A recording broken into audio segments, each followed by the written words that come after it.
Oke, jadi kalau pertemuan kemarin kita sudah membahas tentang macam-macam sumber daya di bidang pertanian. Ada sumber tenaga dari hewan, kemudian juga ada sumber tenaga dari angin, air, kemudian dari energi matahari, kemudian juga ada dari listrik ya. Dan juga yang terakhir kemarin kita jelaskan tentang sumber daya yang berasal dari motor bakar, gitu ya. Nah, kemarin sempat saya singgung bahwa motor bakar itu ada motor bakar internal dan motor bakar eksternal. Nah, hari ini kita uh, pelajari tentang apa yang kemarin sempat kita singgung ya. Nah, baik. Hari ini kita akan belajar tentang klasifikasi motor bakar. Nah, motor bakar itu ada dua ya, motor bakar eksternal dan motor bakar internal. Ini disebut dengan external combustion engine ya, dan internal combustion engine. Nah, pembakaran internal atau internal combustion engine itu dibagi menjadi dua. Motor bakar dua langkah atau two strokes dan motor bakar 4 langkah atau 4 strokes. Nah, ini yang dari SMK otomotif paham ini. Tapi kalau yang dari SMA atau dia SMK tapi bukan jurusan yang otomotif, ini sulit untuk memahami ini. Makanya nanti kita pelan-pelan aja.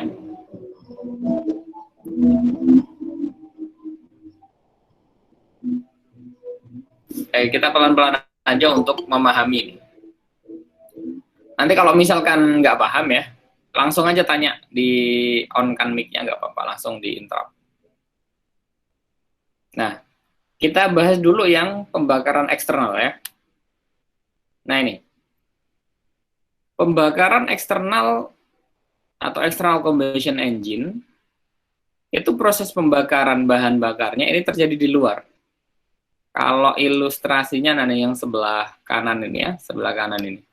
Jadi ini apinya, terus ini piston, kemudian ini wheel. Jadi piston ini bergerak karena adanya pembakaran. Nah, pembakarannya dari mana? Dari luar. Ini disebut dengan external combustion engine. Jadi perbedaan antara pembakaran eksternal dan internal itu sebetulnya pada letaknya, letak posisi pembakarannya. Kalau external combustion engine, pembakarannya ada di luar. Kalau internal combustion engine, pembakarannya ada di dalam. Nah, ini diaplikasikan di mana pembakaran eksternal? Ini contoh di kereta api uap ya. Kalau sekarang kan sudah kereta apinya kereta api diesel. Jadi kalau kereta api diesel sudah pembakarannya pembakaran internal. Tapi kalau dulu pembakaran eksternal ya, kereta api menggunakan external combustion engine-nya seperti ini. Ini ya. Ini dibakar di belakang tuh pakai batu bara. Kemudian dia memanaskan air. Nah, ini prinsip motor uap lah, mesin uap. Ya. Jadi dia kemudian menggerakkan piston dan pistonnya menggerakkan roda. Nah itu. Ini kalau kalian main ke Ambarawa masih nemuin yang model begini di museum kereta api itu. Dan atau sekarang yang paling populer digunakan di PLTU, pembangkit listrik tenaga uap. Ini untuk menggerakkan turbin atau motornya supaya menghasilkan listrik, itu kan menggunakan batu bara. Nah, prinsip kerjanya seperti ini. Prinsip kerjanya mesin uap itu atau PLTU. Nah, kita lanjut ya. Nah, yang kedua adalah internal combustion engine. Yang external combustion engine nggak terlalu banyak kita bahas. Yang kita bahas lebih banyak adalah yang internal combustion engine. Internal combustion engine itu ada dua. Yang pertama motor bakar 2 langkah, kemudian yang kedua motor bakar 4 langkah. Yang sebelah kiri ini merupakan skematik diagram dari motor bakar 2 langkah, ya, 2 tak. Yang sebelah kanan ini motor bakar 4 langkah atau 4 tak. Nah, tadi ketika saya lihat di chat di Telegram ya, saya coba bacakan dari siapa nih, dari awal ya. Nah, ini ada dari Erika Nabila. Saya nggak tahu Erika Nabila ini kelas berapa, tapi yang pasti kelas 2. Nah, ini mesin 4 langkah memiliki 2 katup, katup intake dan katup exhaust. Yang 4 langkah, oke, 4 langkah. Sedangkan mesin 2 langkah hanya ada membran yang membuka, menutup saluran masuk. Saluran buangnya tertutup oleh badan piston ketika sedang melakukan langkah hisap dan kompresi. Tetapi sama-sama memiliki ini ya, lubang intake sama exhaust ya. Jadi motor 2 langkah ini memiliki lubang intake di sebelah sini, ini intake-nya, dan ini exhaust. Ini exhaust. Motor bakar 4 langkah juga sama, memiliki intake ya dan juga exhaust. Jadi masih kurang tepat sebetulnya. Meskipun penjelasannya udah cukup lumayan. Kemudian Yunita Nur Cahyani, motor bakar 2 langkah dalam mesin pembakaran yang dalam satu siklus pembakaran akan mengalami 2 langkah piston, berbeda dengan motor bakar 4 langkah yang mengalami 4 langkah piston. Nah, ini meskipun cuma copy paste tapi sudah berusaha ini ya. Intinya perbedaan motor bakar 2 langkah sama 4 langkah itu ya pada langkahnya. Namanya saja motor bakar 2 langkah dan motor bakar 4 langkah. Ya pasti yang berbeda adalah langkahnya. Motor bakar 2 langkah untuk menghasilkan satu daya atau satu tenaga membutuhkan 2 kali langkah kerja. Kalau 4 langkah dalam 1 kali daya dibutuhkan 4 langkah kerja. Paham ya sampai sini ya? Paham. Oke, sip. Paham, Pak. Nah, jadi perbedaannya pada langkahnya. Selanjutnya, kita bahas yang motor bakar 2 langkah ya. Nah, motor bakar 2 langkah ini kan dia menggunakan crankcase. Crankcase itu ya sama ini namanya crankcase. Satu kesatuan yang ini. Nah, crankcase.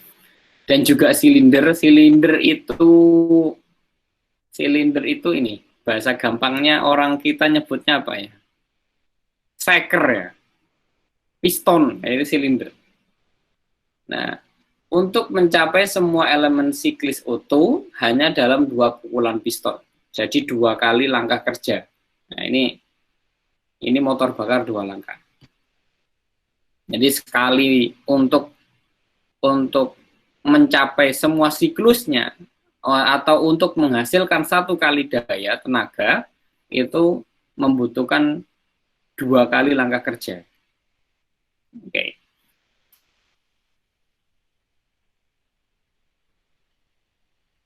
Nah, selama stroke ke bawah, selama piston ini ke bawah, katup popet itu ini valve ini, katup ini nutup, dipaksa ditutup. Ketika dia ke bawah, ini dipaksa ditutup. Ya. Ditutup oleh siapa? Ya, dipaksa ditutup oleh ini, poros engkol ini. Ya, dipaksa turun ke bawah, kemudian ini nutup.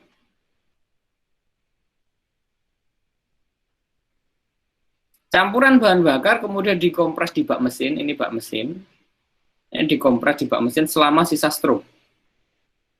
Jadi ketika ini turun, ini nutup. Nah, nanti kita lanjutkan lebih jelas lagi motor bakar. Nah, kita mulai dari intake ya. Lihat proses intake-nya ya. Intake itu kan pengambilan ya. Pengambilan. Kita lihat dari sebelah sini. Ini lihat di pointer saya. Lihat di pointer saya. Yang pertama ini adalah bahan bakar. Bahan bakar bensin ya.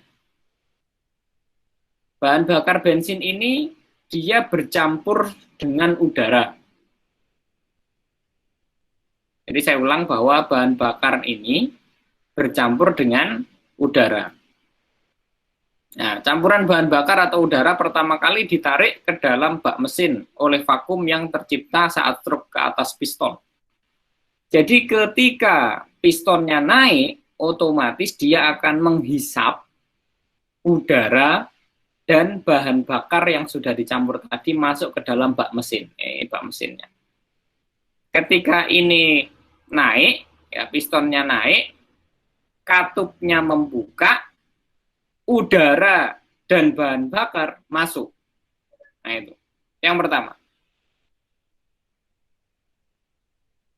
Nah ini udah dilengkapi ya, katup intake. Nah, kebanyakan mesin itu menggunakan nilai putar yang tergabung dalam poros engkol. Nah, ini yang warna green ini adalah poros engkol. Nah, nanti mesin yang berputar, seluruh elemen mesin itu mengambil daya atau mengambil tenaga dari yang warna hijau ini, dari poros engkol ini. Ini ya. Ini. Jadi semua yang berputar itu nanti mengambil tenaga dari poros engkol yang bawah ini.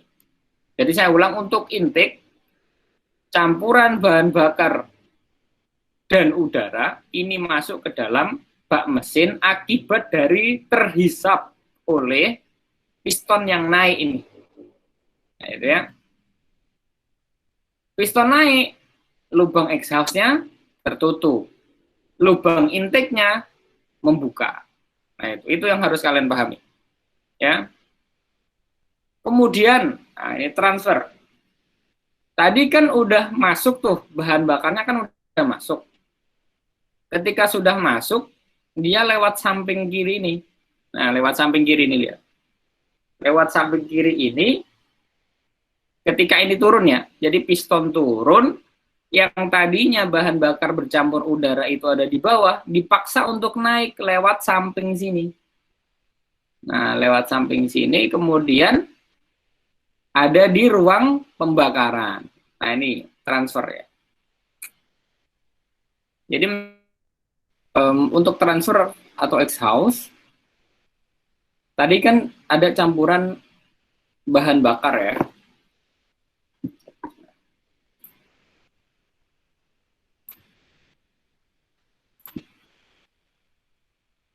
Masih rekod.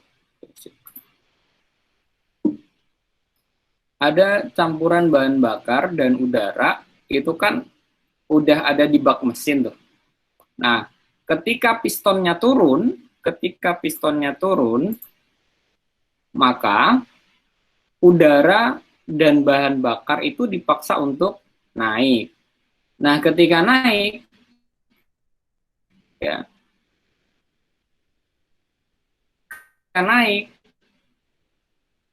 ini dipersiapkan untuk proses pembakaran. Namun sayangnya, ini penyakitnya di mesin 2 tak itu, kadang campuran bahan bakar dan udara yang dia belum selesai untuk dibakar karena lubang exhaust-nya ini terbuka, dia ikut kebuang. Nah itu. Jadi kelemahan dari mesin 2 tak itu, mesin 2 langkah itu, ini belum dilakukan proses pembakaran. Ini campuran bahan bakar dan udara itu keburu keluar karena apa? Ada kesempatan dari piston ini turun dan membuka celah untuk menuju ke knalpot. Inilah penyebab kenapa kemudian motor bakar 2 langkah itu cenderung lebih boros dibandingkan motor bakar yang 4 langkah. Nah, ini untuk transfer exhaust. Nah, selanjutnya adalah compression atau kompresi. Untuk kompresi ini pistonnya akan naik ya. Jadi campuran udara dan bahan bakar tadi dikompres, ditekan ya. Pada saat yang bersamaan ada api yang diperoleh dari busi ya, dari busi atau spark plug bahasa Inggrisnya. Ini dipantik, ketika ini ditekan kemudian dipantik dengan api, maka apa yang terjadi? Akan ada letupan atau pembakaran. Nah, pembakaran ini, tenaga ini yang kemudian nanti akan mendorong kembali si piston ini atau silinder ini. Ya, di bagian atas truk busi menyerut campuran bahan bakar, kemudian bahan bakar yang terbakar mengembang mendorong piston ke bawah dan menyelesaikan siklus. Jadi ini ke bawah lagi karena dipantik oleh tenaga dari busi. Nah, jadi seperti itu ya. Ini sistem kerja motor bakar dua langkah. Jadi perhatikan, ini katupnya membuka, kemudian udara dan bahan bakar masuk di bak mesin, kemudian ini naik, dikompres, setelah dikompres, dipantik dengan api, kemudian dikeluarkan. Sampai sini untuk motor bakar dua langkah ada yang ditanyakan? Ada pertanyaan untuk motor bakar dua langkah? Oke, belum. Yang lain ada pertanyaan?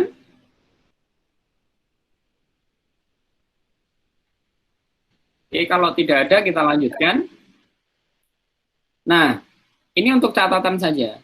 Karena kedua mesin stroke menyala pada setiap putaran poros engkol, mesin dua langkah ini lebih bertenaga. Jadi karena apa ya? Kalau tenaganya dibandingkan motor bakar yang 4 langkah, motor bakar 2 langkah ini lebih bertenaga. Dengan cc yang sama ya. Dengan cc yang sama, ukuran silindernya sama, ini lebih bertenaga pastinya. Karena apa? Ya tadi, kalau mesin bakar 4 langkah kan dia membutuhkan 4 langkah kerja. Kalau 2 langkah, dia cukup 2 langkah kerja. Jadi lebih cepat ininya, lebih bertenaga. 2:1. Kemudian, konstruksi dari motor bakar 2 langkah ini sederhana. Jadi ini sangat populer, biasanya dipakai di apa? Di mesin gergaji ya, gergaji mesin itu ya. Itu pakai motor bakar 2 langkah. Mesin pemotong rumput itu juga pakai motor bakar 2 langkah. Ya.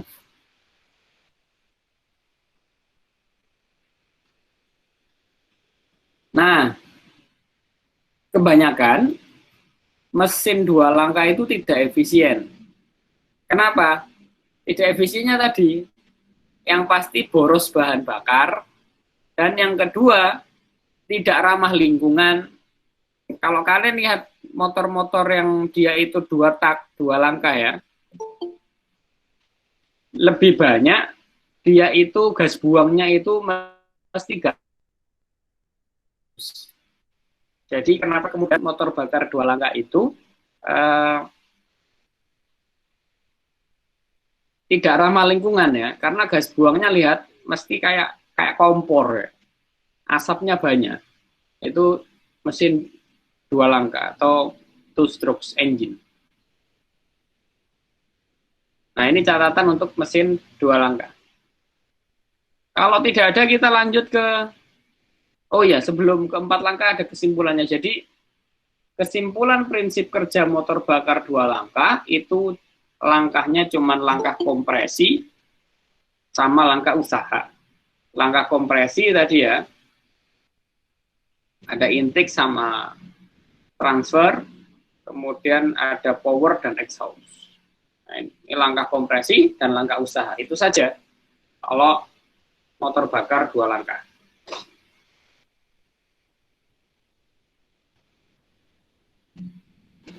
Oke, sampai sini paham untuk motor bakar 2 langkah?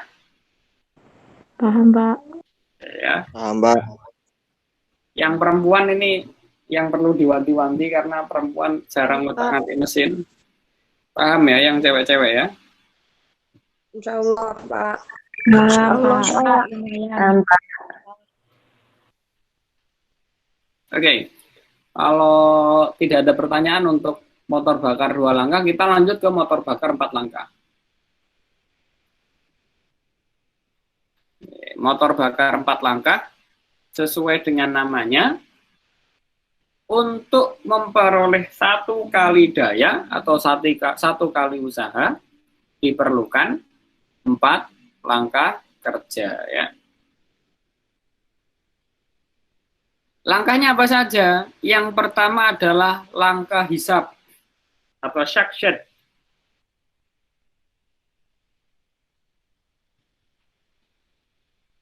Ada langkah hisab. Perhatikan di sini. Apa saja pada langkah hisab? Pada langkah hisab, intake valve, lubang intake-nya ini, katupnya, katup intake-nya terbuka. Pistonnya turun. Exhaust valve-nya close, tertutup. Jadi untuk langkah hisab itu yang diperhatikan.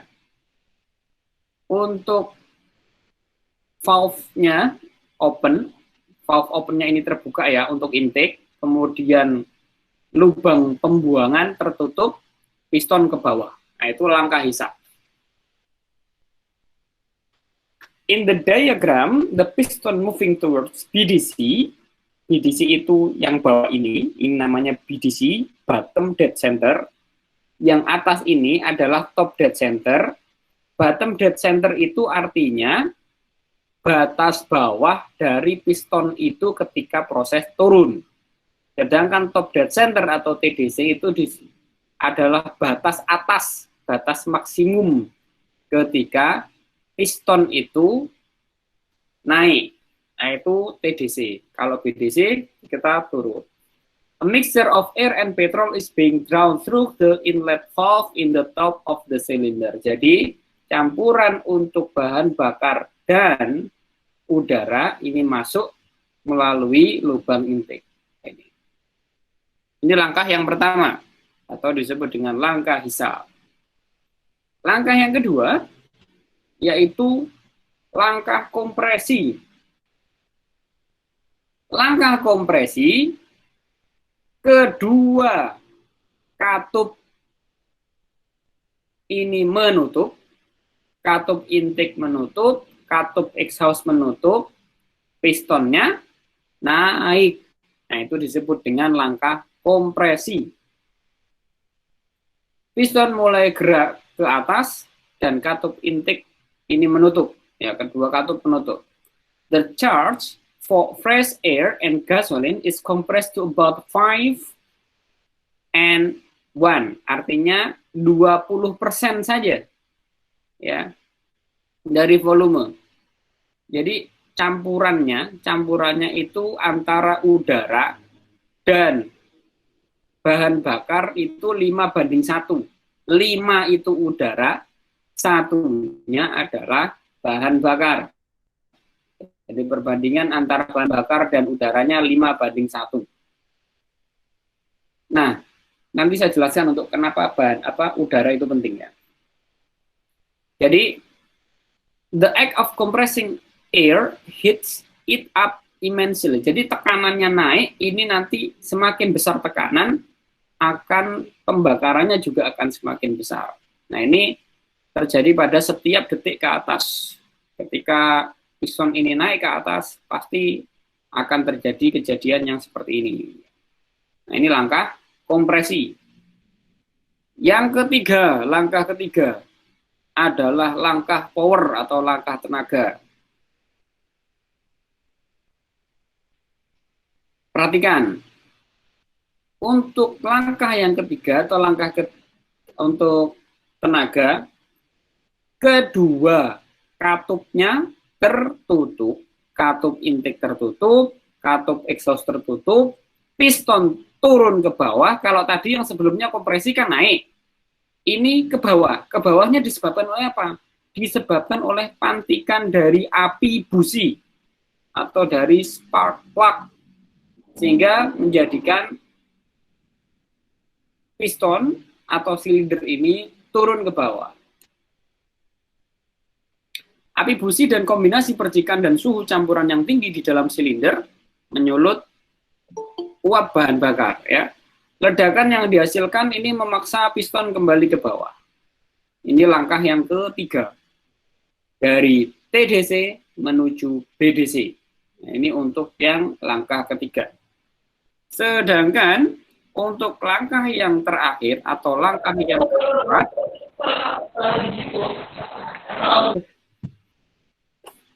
langkah keempat ya, langkah pembuangan atau exhaust. Untuk exhaust, perhatikan katupnya. Katup intake-nya tertutup, katup exhaust-nya terbuka. Pistonnya naik atau turun?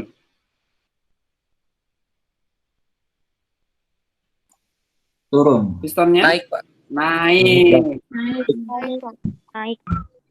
Naik. Kalau turun nggak bisa ini. Kan exhaust itu pembuangan tuh. Jadi harus didorong keluar. Harus didorong keluar ya. Pada akhir stroke ya. Pada akhir stroke ke bawah saat piston mencapai BDC, pot knalpotnya terbuka. Ya, ini maksudnya lubang exhaustnya terbuka. Nah ini. Jadi ini seluruh siklusnya seperti itu. Yang pertama, langkah hisap. Yang kedua, langkah apa? Kompresi. Yang ketiga, langkah tenaga atau power. Yang keempat, ini langkah pembuangan atau exhaust. Nah ini ilustrasinya. Lihat, yang biru ini adalah ini yang intake ya, campuran udara dan bahan bakar. Kemudian dikompres, dibakar, setelah itu dibuang. Nah, ini contohnya. Kemudian yang dipakai yang mana mesinnya itu? Yang dipakai yang bawah ini. Ya. Poros engkol ini yang kemudian putaran ini yang dibutuhkan untuk menggerakkan seluruh elemen mesin.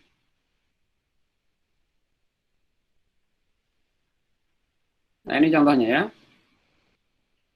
1, 2, 3, 4. Nah, ini contohnya ini ya.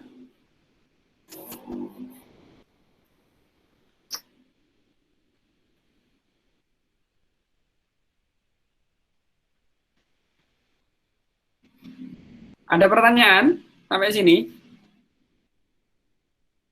Untuk motor bakar 4 langkah? Pak, saya, Pak. Oke, silakan. Siapa Lalu dulu? untuk aliran bensin di 4 tak itu dari mana ya, Pak?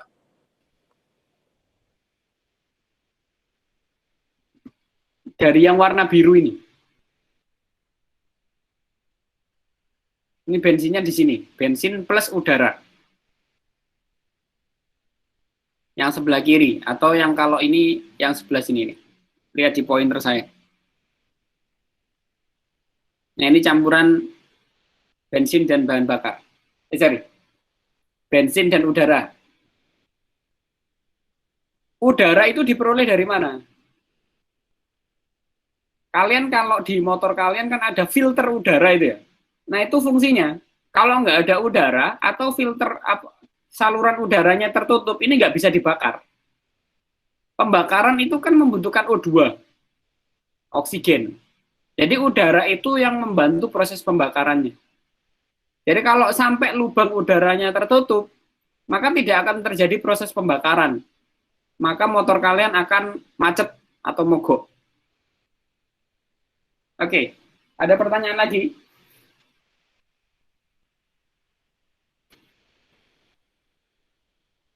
Saya, Pak. Oke, silakan. Untuk contoh yang 4 langkah itu apa, Pak? Motormu. Motormu apa? Kamu pakai motor apa? Di rumah?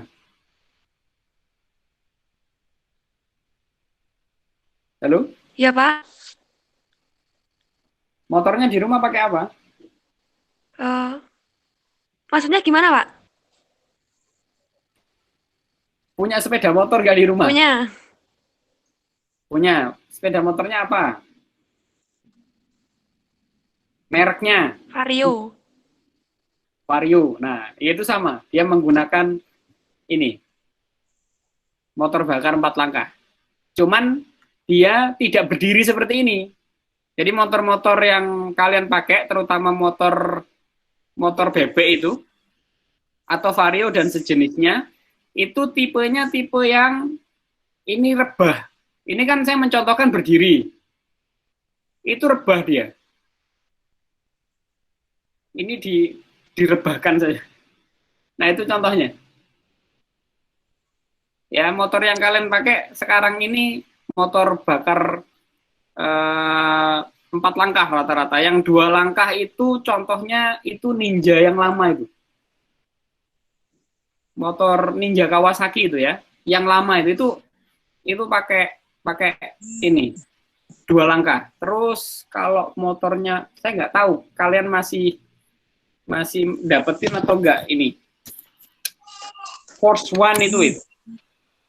Force One, terus motor-motor lama lah rata-rata itu menggunakan 2 langkah. Kalau motor-motor sekarang rata-rata udah 4 langkah semua.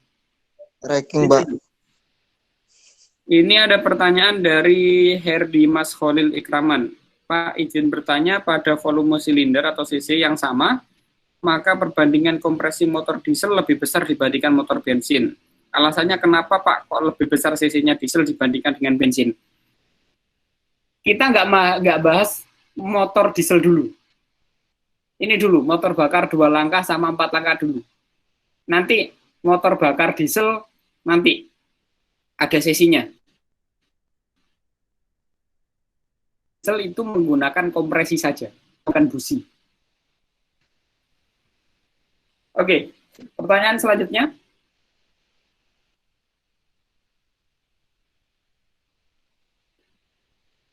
Pertanyaan selanjutnya. Ini Tanya, kita Pak. belajar prinsip kerjanya dulu. Iya, silakan siapa ini? Kalau untuk mesin-mesin pertanian yang pakai pembakaran 4 langkah itu contohnya seperti apa, Pak? Semuanya. Semuanya. Traktor 4 langkah. Semuanya udah 4 langkah. Jadi mesin-mesin kalian yang nggak pakai itu, cuman dia mesinnya mesin diesel, bukan motor bensin. Jadi pakainya diesel karena lebih bertenaga. Nanti kita bicara tentang torsi ya, nanti itu. Oke, yang lain? Ya, terima kasih. Pak, saya Pak Oke, mau tanya. silakan. Pak, tadi kalau proses pembakaran itu kan dibantu oleh udara. Iya. Nah, udara tersebut melalui filter udara. Terjadi beberapa kasus itu kan ada motor yang macet ya, Pak. Itu apakah filter udaranya tertutup? Sebenarnya apa yang mengakibatkan filter udaranya tertutup, Pak? Sampai kok motornya itu macet. Terima kasih. Pertama, filter udaranya kotor. Kalau filter udaranya kotor, dia tidak bisa menyaring dengan baik, sehingga udara tidak bisa masuk karena apa? Terhenti di filter tadi. Karena udah filter, kalau di motor-motor sekarang itu filter udaranya ada sedikit cairannya ya, tapi bukan oli. Ada sedikit minyaknya. Nah, itu harus diganti secara berkala. Jadi kalau pas kalian servis pasti kan dapat berapa ribu kilometer gitu ya, itu harus diganti filter udaranya supaya pembakarannya ini bagus. Kalau misalkan filter udaranya terganggu, kemudian udara yang masuk itu tidak maksimal, maka pembakarannya juga agak maksimal. akibatnya nanti pada konsumsi bahan bakar. Konsumsi bahan bakarnya akan menjadi boros. Jadi itu, kenapa kok bisa macet? Terkadang ada filter udara itu ada ininya, ada apa namanya? Ada buka tutupnya itu. Kalau kalian lihat di mesin untuk bidang pertanian, itu ada yang dibuka, ditutup. Kalau dulu itu ada istilahnya cuk ya. Nah itu membuka filter itu. Ya, membuka saluran udara. Kalau saluran udaranya ditutup, ya nggak bisa. Kalian apa namanya? Kalian start engine sampai elek ya nggak bisa nyala. Nah itu ya, Mbak. Lanjutnya ada pertanyaan lagi. Iya, Pak, terima kasih. Ada pertanyaan lagi?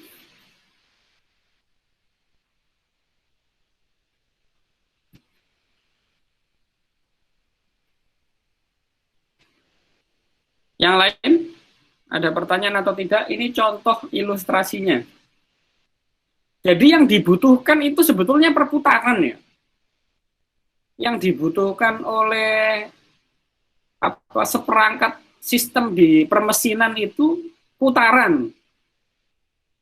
Nah, untuk bisa memutar, kemarin kan kita udah contohkan tuh. Ada dari sumber tenaga angin, ada sumber tenaga air gitu ya. Cuman kan terbatas kapasitasnya. Nah, kalau menggunakan sumber daya dari motor bakar, ini tidak terbatas ininya, kecuali masih ada ini bahan bakar yang menyuplai. Ya. Nah, ini contoh. Jadi nantinya yang dibutuhkan itu adalah perputaran dari mesin ini. Ketika dia menggerakkan ini, poros engkol, maka seluruh mesinnya bisa digunakan untuk aktivitas yang dibutuhkan oleh manusia. Ini tipe sebaris, ya. Yang ini tipe vertikal, ini tipe V. Ini banyak ini di mobil ini tipe V ini rata-rata.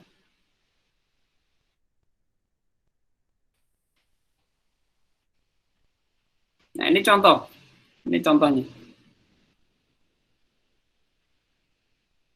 Kalau di mesin beneran ya kayak gini contohnya ini.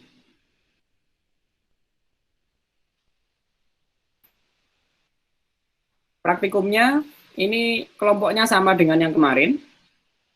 Ya, kelompoknya sama yang kemarin, yaitu membuat seperti ini untuk praktikum di rumah.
Oke, baik.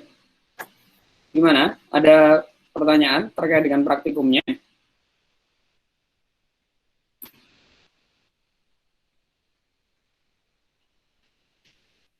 Pak, untuk bisa dikirim link Oh ya, nanti saya akan video kirimkan YouTube-nya linknya. tadi, Pak. Nanti akan saya kirimkan untuk ibunya. Ya, ada lagi pertanyaan? Pak, Deadline minggu depan ya, Pak. Oke, gimana?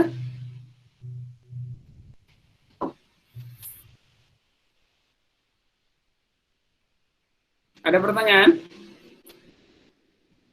maaf Pak, Izin apakah bertanya, Pak. bisa Oke, dikirim? dari Rema Rizky Margarani dulu.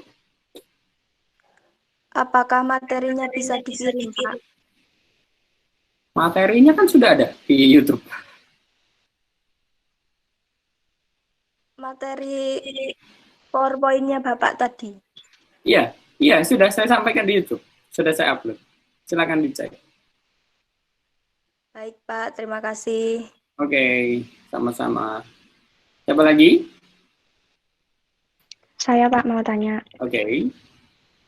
Itu apa? Untuk tugasnya sama kayak kemarin untuk membuat video gitu, Pak?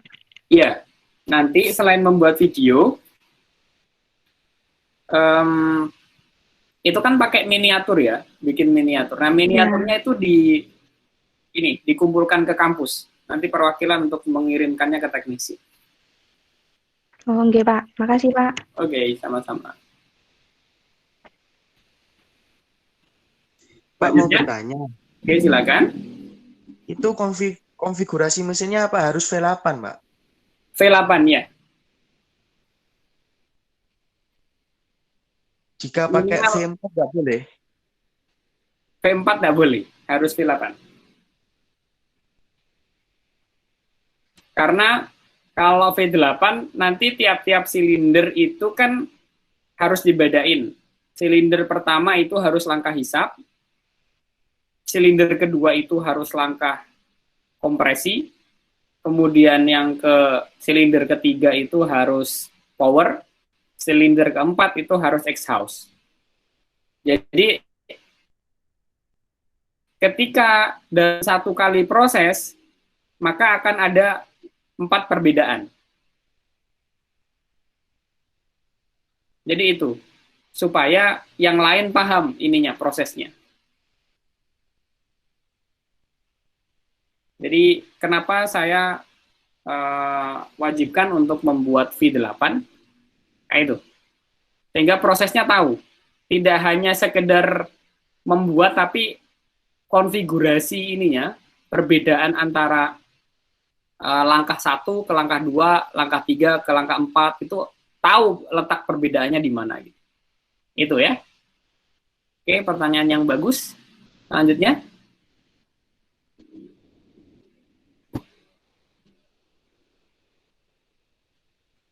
Ada pertanyaan lagi?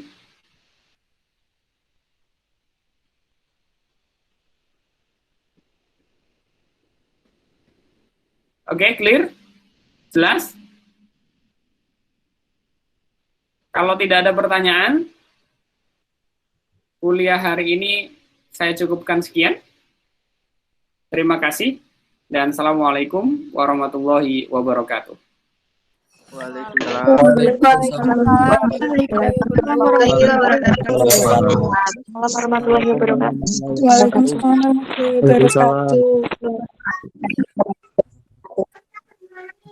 Waalaikumsalam warahmatullahi wabarakatuh.